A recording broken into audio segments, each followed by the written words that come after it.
Have you ever caught yourself wondering, what if I'm not living my life, but the life others expect of me? In the next few minutes, you will discover why the obsession with pleasing others is imprisoning you, how social anxiety is born from your childhood, and the stoic method to destroy the fear of rejection. All of this while you face the greatest enemy of your freedom, the desire to be accepted, because maybe the greatest prison has no walls. It has likes, compliments, and applause. Are you living or just performing? The greatest tragedy of the soul is to live a life that isn't yours. If you're ready to stop being just another sheep in the flock, subscribe now.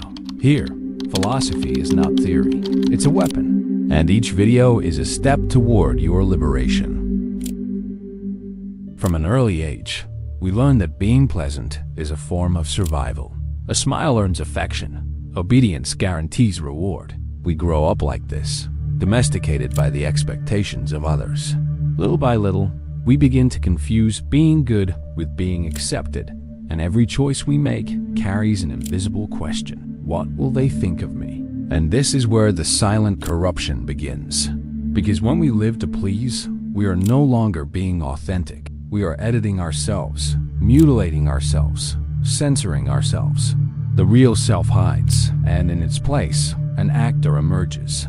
Always smiling, always insecure. Pleasing, at its core, is a disguised form of submission. Every time we prioritize the comfort of others at the expense of our truth, we become a little smaller. Every yes we say out of fear of displeasing is a silent no. We scream internally to ourselves.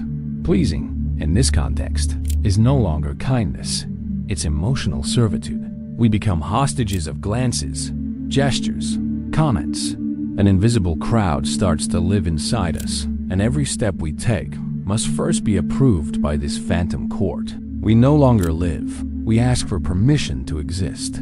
The cost is high. Social anxiety, fear of judgment, mental exhaustion. We spend hours rehearsing lines, reliving scenes, blaming ourselves for expressing who we are. This hyper-awareness of others makes us strangers to ourselves. We forget our desires. We repress our opinions. What's left is a beautiful shell, socially acceptable, but empty inside. It's like living in a luxurious house where all the rooms are locked. Even we don't have access to what's ours. Society, especially in the digital world, rewards this prison with crumbs, likes, followers, invitations.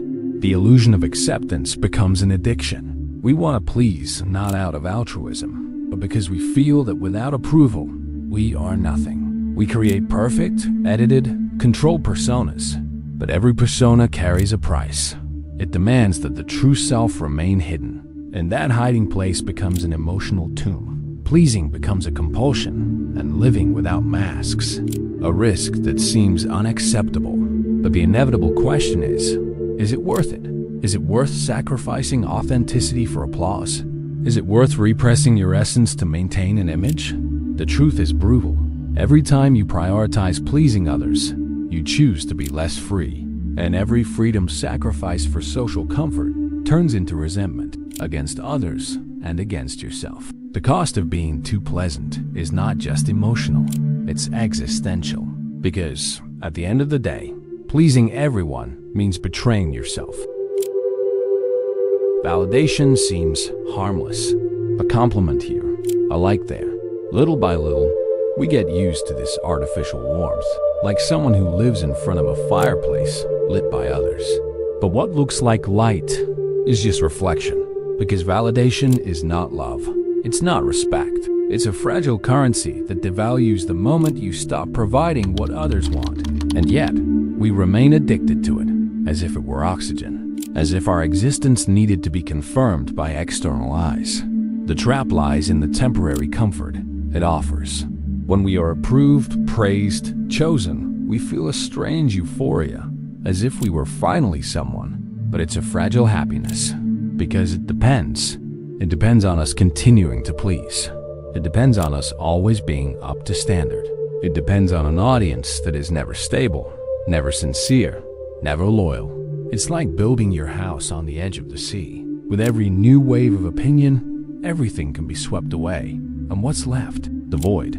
The cruelest part is that this validation, which should strengthen us, actually weakens us. Because every time it comes from outside, we miss the chance to cultivate it within. Self-esteem, which should be born from self-knowledge and personal effort, is replaced by a fragile self-image, inflated by likes and artificial smiles. We become vain on the outside and insecure on the inside. And worse, we start to compare ourselves, to measure our worth based on the attention we receive or don't receive. It's slavery disguised as success. Modern society has turned validation into a marketplace. It teaches us to sell versions of ourselves, to perform happiness, success, beauty. But that's not identity. It's advertising. We are no longer who we are. We are what sells, what pleases, what goes viral. And the more we distance ourselves from who we are, the more dependent we become on the opinions of others.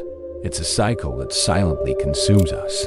And in the end, the question that screams in the dark is, do they really see me, or only what I pretend to be? Philosopher Richard Taylor stated that we overvalue the approval of others.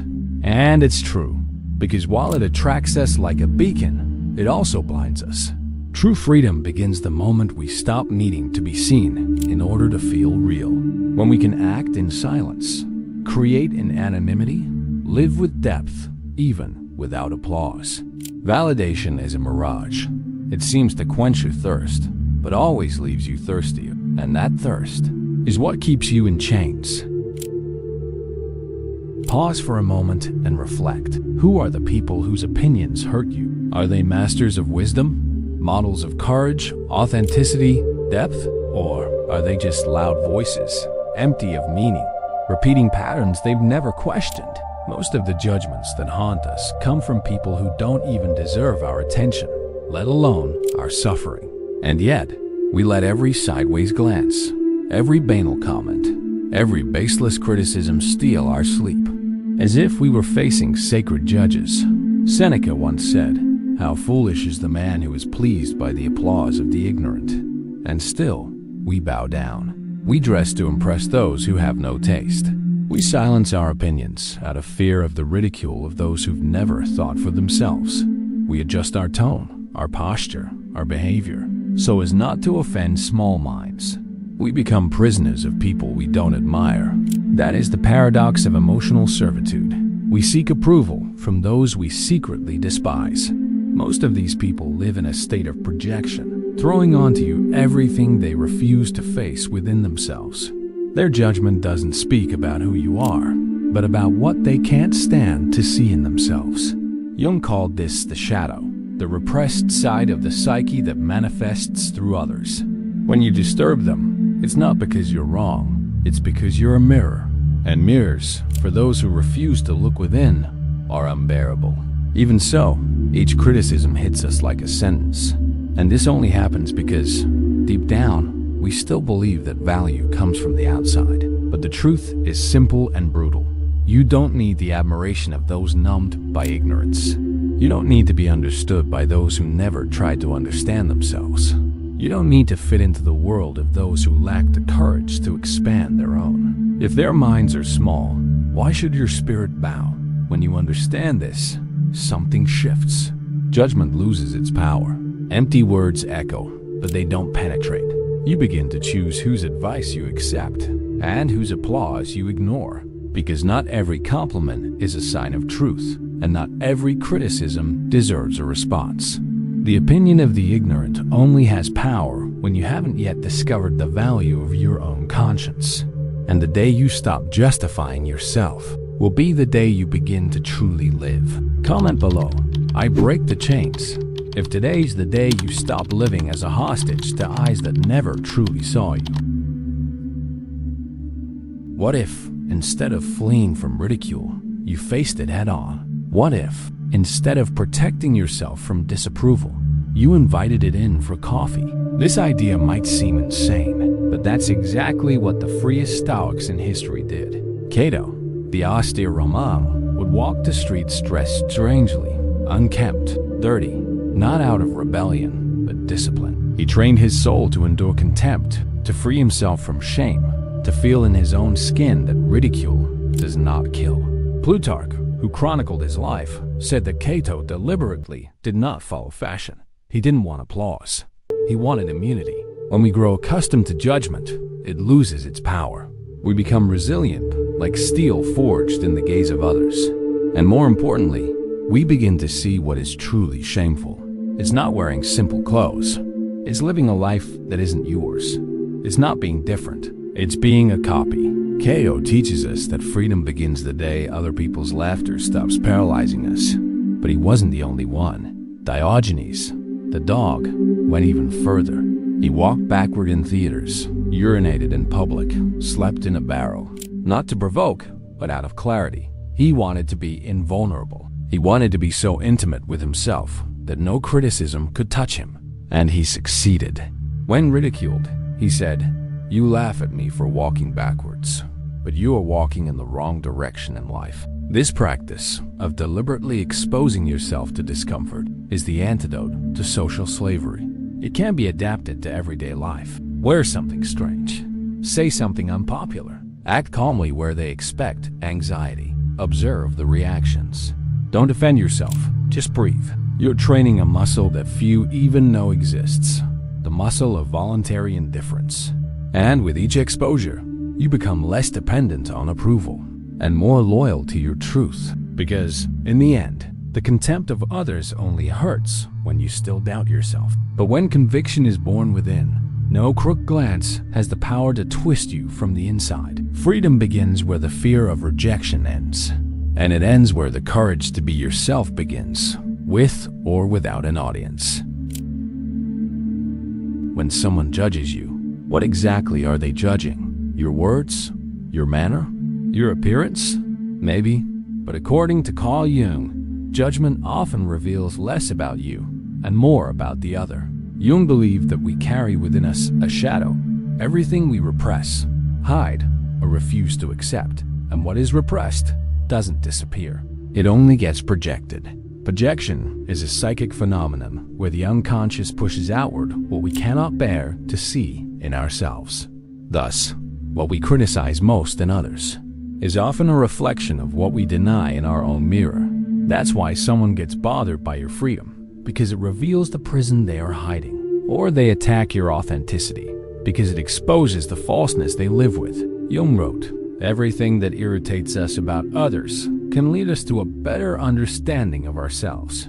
But most people flee from that understanding, and instead of looking inward, they prefer to attack what shines outside. When we understand this, the world changes.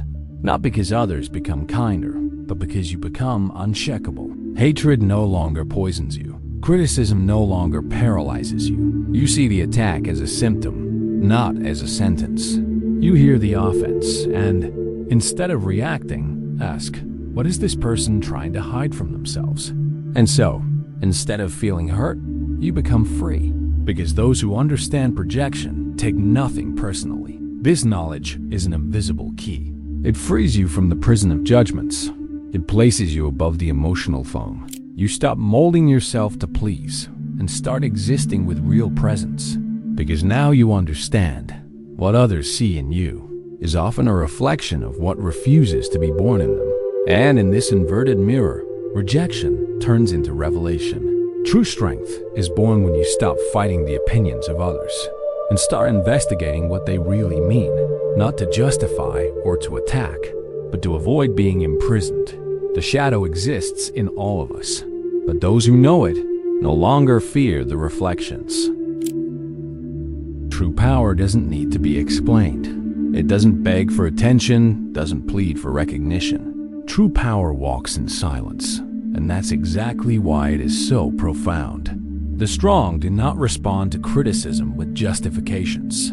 They respond with presence, with actions aligned to their truth. When someone tries to attack them, they don't retreat, but neither do they panic, because they know reacting desperately is to admit dependency, and depending on the approval of others is the beginning of slavery. There is an almost mystical strength in the silence of those who don't need to prove anything. That strength is disturbing. It makes noise where there is no sound. It unsettles those who live on appearances, because those who don't need to show off threaten those who only exist through the eyes of others.